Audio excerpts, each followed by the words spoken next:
حيا قيوما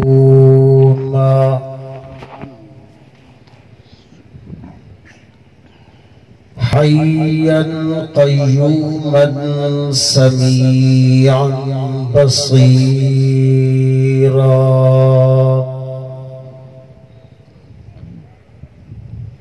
أما بعد فأعوذ بالله من الشيطان الرجيم.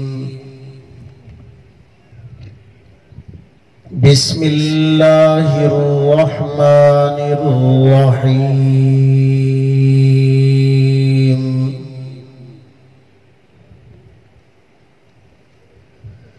إنه لقول رسول كريم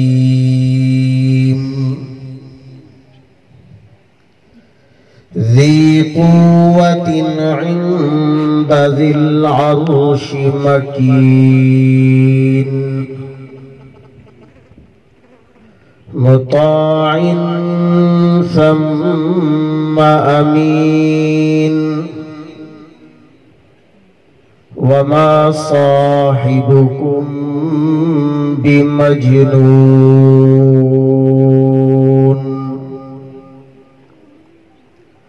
صدق الله مولانا العظيم. وقال رسول الله صلى الله عليه وسلم: خيركم من تعلم القرآن وعلمه، أو كما قال رسول الله صلى الله عليه وسلم. وصدق رسوله النبي الأمي الكريم. ونحن على ذلك لمن الشاهدين والشاكرين، والحمد لله رب العالمين. درود پاک پڑھیں. اللهم صل على سيدنا ومولانا محمد وعلى آل سيدنا ومولانا محمد وبارك وسلم وصلوا عليه وسلموا تسليما كثيرا كثيرا.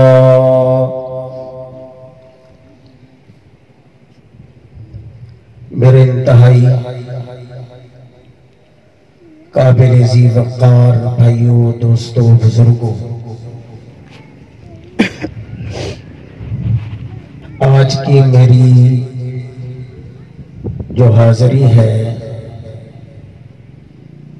یہ فقط اپنے استاذ محترم کی زیارت کے لیے ہے. میرے استاد ہیں حافظ غلام حسین صاحب، اور ان کے استاد ہیں حاجی محمد قاسم صاحب. تو چونکہ اس سند کے اعتبار سے حاجی صاحب میرے بھی استاد ہیں، تو میں فقط آپ کی زیارت کے لیے آیا ہوں. تو استاد محترم کا حکم ہوا ہے کہ آپ نے مختصر گفتگو کرنی ہے، تو وہ حکم کو بجا لاتے ہوئے آپ سے مخاطب ہوں. جو کچھ کہوں اللہ رب العزت ہم سب کو عمل کرنے کی توفیق عطا فرمائے. چونکہ حاجی صاحب سے میرا جو رشتہ ہے وہ قرآن کا رشتہ ہے، اس لیے میں نے جو آیات تلاوت کی ہیں وہ بھی قرآن کی نسبت سے تلاوت کی ہے.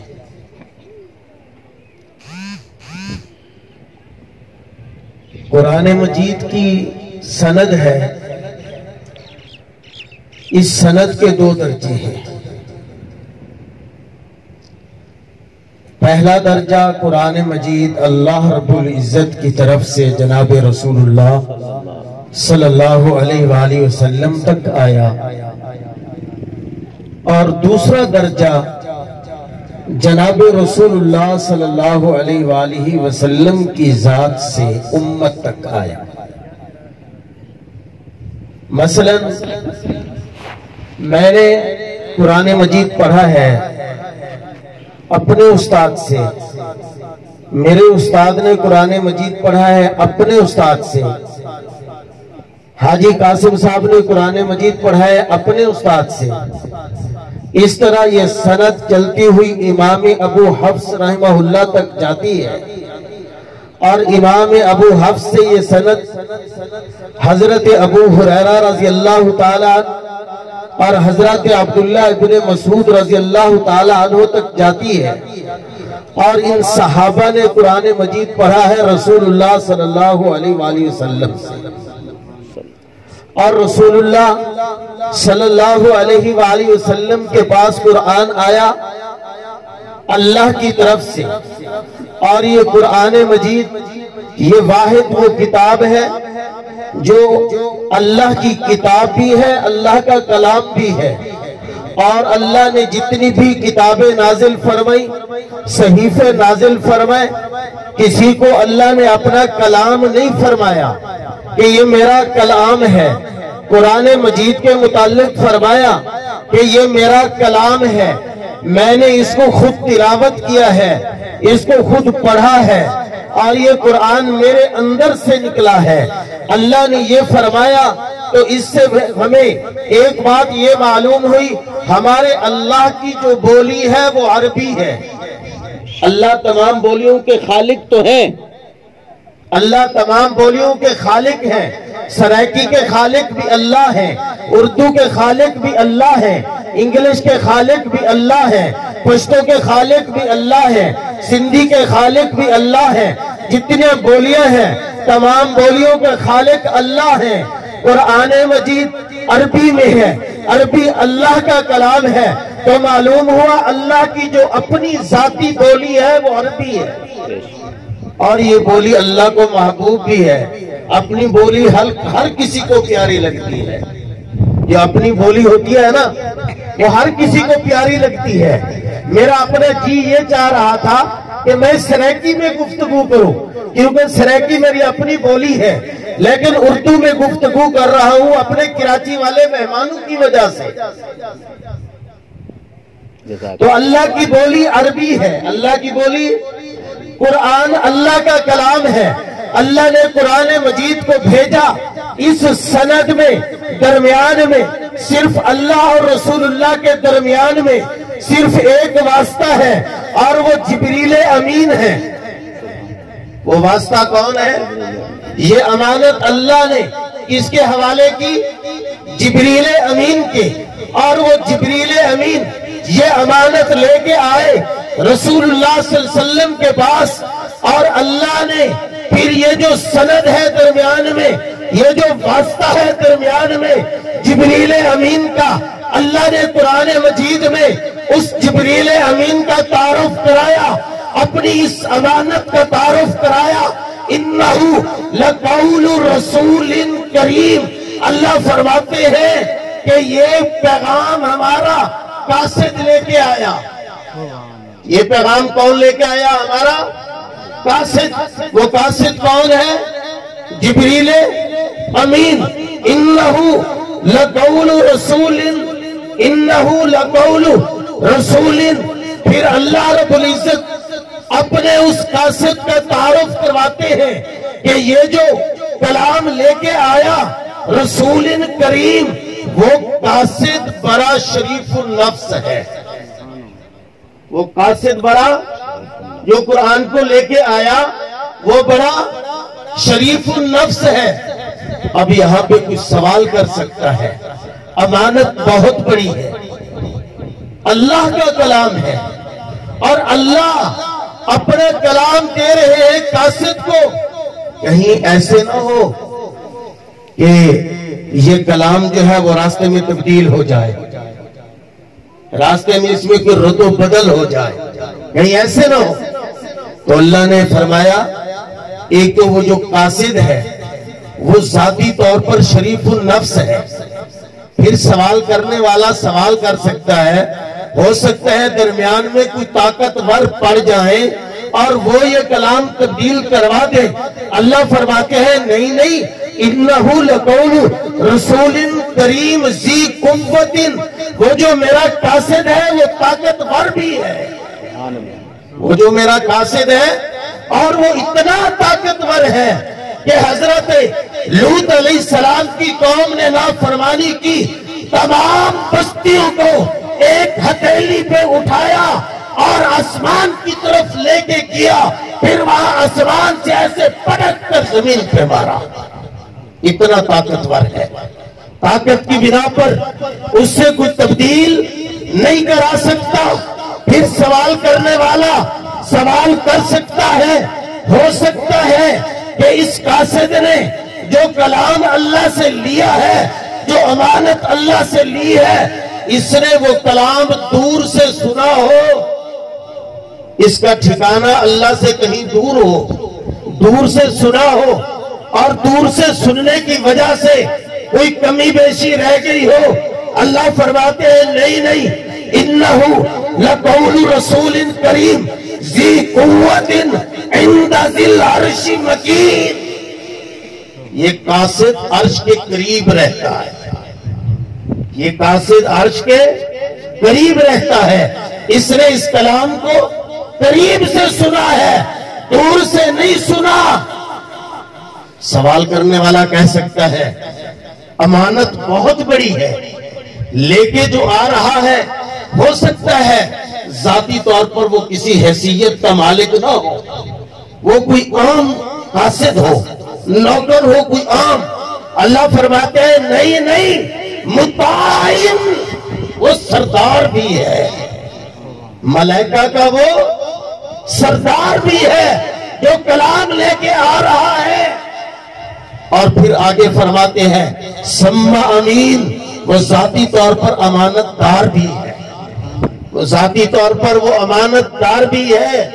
وما صاحبکم بمجنون، اور پھر وہ یہ امانت لے کر جس ہستی کے پاس آ رہا ہے، جس ہستی کے پاس آ رہا ہے وہ کوئی مجنون نہیں ہے، بڑا ذی عقل، بڑا ذی شعور، وہ صاحب، وہ ساتھی، یعنی رسول اللہ صلی اللہ علیہ وآلہ وسلم ان کے پاس یہ امانت کو لے کے آ رہا ہے. اب یہ امانت اللہ نے جو بھیجی، اللہ رب العزت کی جو ذات ہے، یہ امانت 3 امانت دار شخصیات کے درمیان میں گھری ہوئی ہے. اللہ خود بھی امین ہے، اللہ الامین، اللہ کی صفت. اور جو امانت لے کے آ رہے ہیں وہ جبریل امین ہے، جو امانت لے کے آ رہے ہیں وہ جبریل امین ہے. جس کے پاس امانت لے کے آ رہے ہیں وہ رسول امین ہے. جس کے پاس امانت لے کے آ رہے ہیں وہ رسول امین ہے. وقت مختصر ہے میرے دوستو، اللہ نے اپنا کلام اتارا، اس کی حفاظت کی ذمہ داری خود اٹھائی. اللہ نے قرآن کے الفاظ کی بھی حفاظت کی، قرآن کے معانی کی بھی حفاظت کی، مطالب کی بھی حفاظت کی، معارف کی بھی حفاظت کی، لب و لہجے کی بھی حفاظت کی، تجوید و قرات کی بھی اللہ نے حفاظت کی ہے. اللہ نے قرآن کے الفاظ کی حفاظت کے لیے حفاظ کا طبقہ پیدا فرمایا. قرآن کے معنی کی حفاظت کے لیے اللہ نے علماء کا طبقہ پیدا فرمایا. قرآن کے معارف کی حفاظت کے لیے اللہ نے اولیاء اور صلحاء کا طبقہ پیدا فرمایا. اور قرآن مجید کے الفاظ اور اعراب کی حفاظت کے لیے اللہ رب العزت نے وہ طبقہ پیدا فرمایا جو قرآن کے اعراب کی بھی حفاظت کر رہے ہیں. اور وہ یہ کہتے ہیں کہ الرحمن علم القرآن، یہ جو رسم الخط ہے، الرحمن، الف لام را، آگے ہا پھر میم، میم کے اوپر کھڑا زبر ہے، تو وہ علماء رسم الخط کہتے ہیں اگر کسی نے الرحمن میم کے آگے الف لکھ دیا تو اس نے قرآن مجید کے اعراب میں غلطی کر دی۔ اللہ رب العزت قرآن کے رسم الخط کی بھی حفاظت کر رہے ہیں، اور اللہ رب العزت قرآن مجید کے لب و لہجے کی بھی حفاظت کر رہے ہیں۔ اللہ رب العزت نے قرآن مجید کی قرات کی حفاظت کے لیے قراء کا طبقہ پیدا فرمایا، تجوید کی حفاظت کے لیے مجودین کا طبقہ پیدا فرمایا، حتیٰ کہ اللہ نے قرآن کے لب و لہجے کی بھی حفاظت کی، اور تمہارے اور میرے محبوب پیغمبر نے فرمایا قرآن کو عرب کے لہجے میں پڑھا کرو، قرآن کو عرب کے لہجے میں پڑھا کرو، اور یہ عرب کے لہجے میں قرآن کو پڑھنا یہ پسند ہے اللہ کو۔ عرب کے لہجے میں قرآن کو پڑھنا یہ اللہ کو پسند ہے۔ اللہ رب العزت اس مسجد کو، اس مدرسے کو حضرت ہمارے استاد حافظ حاجی محمد قاسم صاحب، اللہ رب العزت ان کے خلوص میں برکتیں فرمائے، اور یہ قرآن مجید اتنی عظیم دولت اللہ نے ان کو عطا فرمائی، اب ان کے سلسلے پتہ نہیں کتنا بڑا سلسلہ چل چکا ہے۔ دیکھو مثلا میں اپنی مثال دیتا ہوں، میرا مدرسہ ہے، میرے مدرسے میں تقریباً 100 سے زیادہ طالب علم قرآن جدید حفظ کر چکے ہیں۔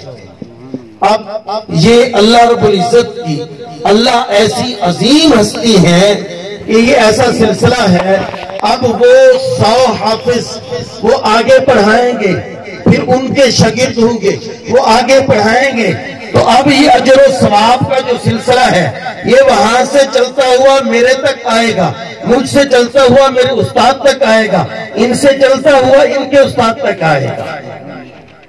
اور حافظ صاحب نے ماشاءاللہ یہاں اپنے علاقے میں خدمت کر رہے ہیں، اور کراچی میں تھے وہاں سے چھوڑ کر آ گئے کہ اپنے علاقے کی خدمت کرنی ہے، یہ ان کا خلوص ہے۔ باقی یہ پریشان نہیں ہونا، میں اپنے استاد محترم کو بھی کہتا ہوں، اور ان کی جو ٹیم ہے سب کو کہتا ہوں کہ بندے تھوڑے ہیں، یہ تھوڑے نہیں ہیں، آپ کا یہ پنڈال فرشتوں سے بھرا ہوا ہے۔